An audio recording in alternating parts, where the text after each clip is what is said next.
സോനെ,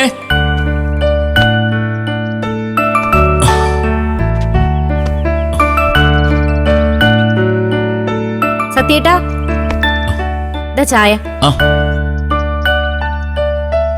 ശ്യാമിന് എന്ത് പറ്റി സോനെ? അവനും നടക്കാൻ വന്നില്ലല്ലോ. ആ, ശ്യാമേട്ടന് ഇന്ന് നല്ല സുഖമില്ല. ഇന്നലെ ചെറിയ പനി ഉണ്ടായിരുന്നു, എഴുന്നേറ്റിട്ടില്ല, ഇപ്പോഴും കിടക്കുക. റെസ്റ്റ് എടുക്കട്ടെ. പിന്നെ ട്രാവൽസിൽ അത്യാവശ്യം ഇല്ലെങ്കിലേ ഇന്ന് പോണ്ടെന്ന് പറഞ്ഞേക്ക്.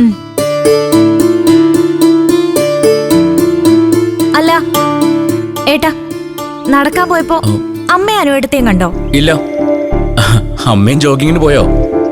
അതല്ലേ രസം. നാളത്തെ പഞ്ചായത്ത് പ്രസിഡന്റ് ആവേണ്ട ആളല്ലേ അമ്മ. അതുകൊണ്ട് ഇപ്പൊ തന്നെ നാടിന്റെ മാതൃകയാവാൻ തീരുമാനിച്ചിരിക്കുക അമ്മ. കൊള്ളാം. പെട്ടെന്ന് ഒരു ദിവസം എഴുന്നേറ്റ് ഓടാൻ തുടങ്ങിയാലേ എവിടെയെങ്കിലും തളർന്നു വീഴും. BP ഷുഗറൊക്കെ ഉള്ളതാ. ആ, അതാ എന്റെ ഇപ്പോഴത്തെ ടെൻഷൻ.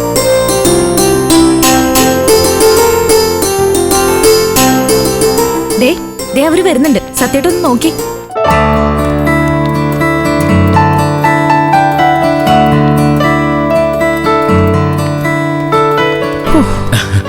ജോഗിങ്ങിന് പറ്റിയ വേഷമൊക്കെ സംഘടിപ്പിച്ചിട്ടുണ്ടല്ലോ അമ്മ.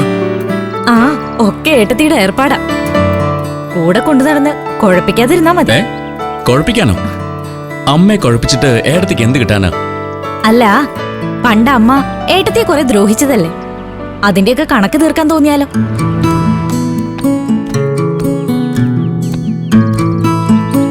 അമ്മ ഒരിടത്തിരുന്ന് കുറച്ചു സമയം വിശ്രമിക്കുക. കിതപ്പ് ക്ഷീണമൊക്കെ ഒന്ന് മാറട്ടെ. എനിക്കൊരു ക്ഷീണമില്ല സത്യ. 2 ദിവസം ഓടുമ്പോഴേക്കും ഈ കിതപ്പൊക്കെ അങ്ങ് മാറും. അമ്മ ഓക്കെ സത്യ. ആളുകളൊക്കെ അമ്മ നടക്കുന്ന കണ്ടിട്ട് അമ്മരന്നിരിക്കുക. അതെ, ആ വീഡിയോ കുറെ പേര് കണ്ടിട്ടുണ്ട്. ചിലരൊക്കെ ചോദിക്കുകയും ചെയ്തു, അല്ലേനു? അതെ, ഇനി ഇലക്ഷന് മത്സരിക്കാൻ പോകുന്നതോടുകൂടി അമ്മ ഈ നാട്ടിലെ സ്റ്റാർ ആയി മാറും.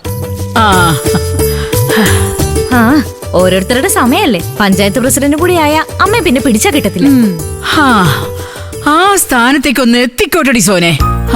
ഈ വീടിനും നാടിനും വേണ്ടി സുശീല ചെലവൊക്കെ ചെയ്യാൻ പോവാ.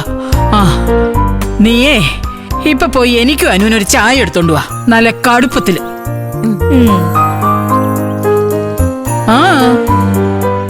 പ്രസിഡന്റ് ആവുന്നതിന് മുമ്പേ ഭരണം തുടങ്ങിയോ? ഇപ്പോഴേ ഇങ്ങനെയാണെങ്കിലേ ഇനി എന്തൊക്കെ കാണേണ്ടി വരുമോ എന്ന്. ചെല്ല് ചെല്ല്. ആ